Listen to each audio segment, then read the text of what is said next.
Hello everyone, this is Dennis from Advisor. I founded the company and I want to show you some exciting stuff about our performance analyzer. In today's session I want to take a deeper look in our vCenter appliance monitoring. This is a monitoring that also checks for the processes and exactly the details of a process of your VMware vCenter when you run it as an appliance. Because monitoring can be pretty cumbersome, as you can't really install any agents or a lot of the existing monitoring products don't work very well. I already opened our performance analyzer with the details dashboard for vCenter appliance, and you see the different services and you can actually click on it, and when you click on it you actually get a better view about the details.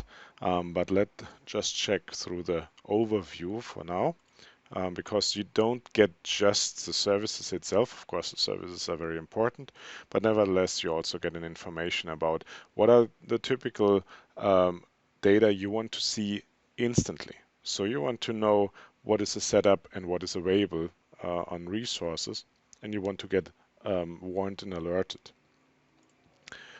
But you can actually go deeper into the specifics of the system. What is really the load? What is the memory usage, the CPU usage?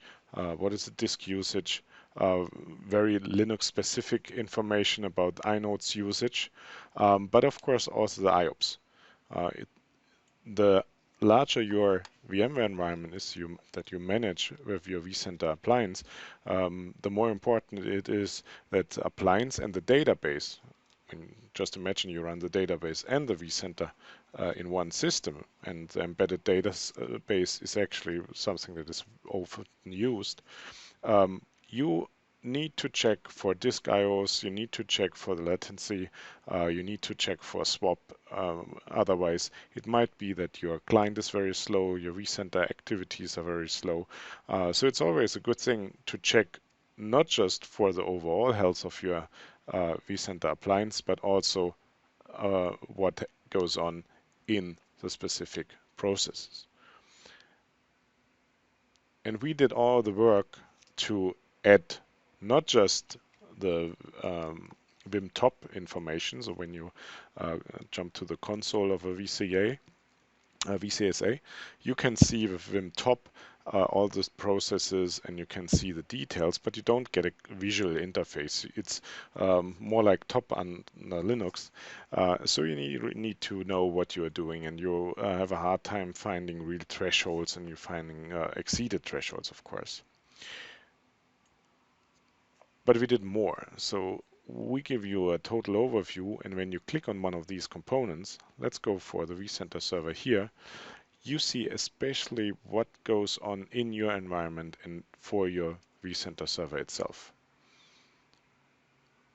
And you might also end up with negative values.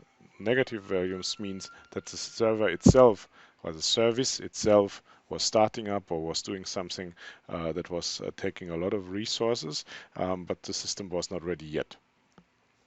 So you can get a pretty decent overview about what is going on with this specific service, making troubleshooting very, very easy. But we went a step further. If you're using the embedded database, in this case it's a PostgreSQL database, you can also get the important information about what is the database doing. What are the IOPS, what are the network, the CPU for the database specifics, and especially also for the SQL database, what is going on, what is getting fetched, what is getting returned, updated, and so on. So you have really good overview and you can do a lot of troubleshooting. I think that is a great addition and helps you on an everyday basis. So if you want to try it, go ahead, www.advisor.com performance. You find the appliance here. You can download it, install it. It's a very simple setup, and give it a go.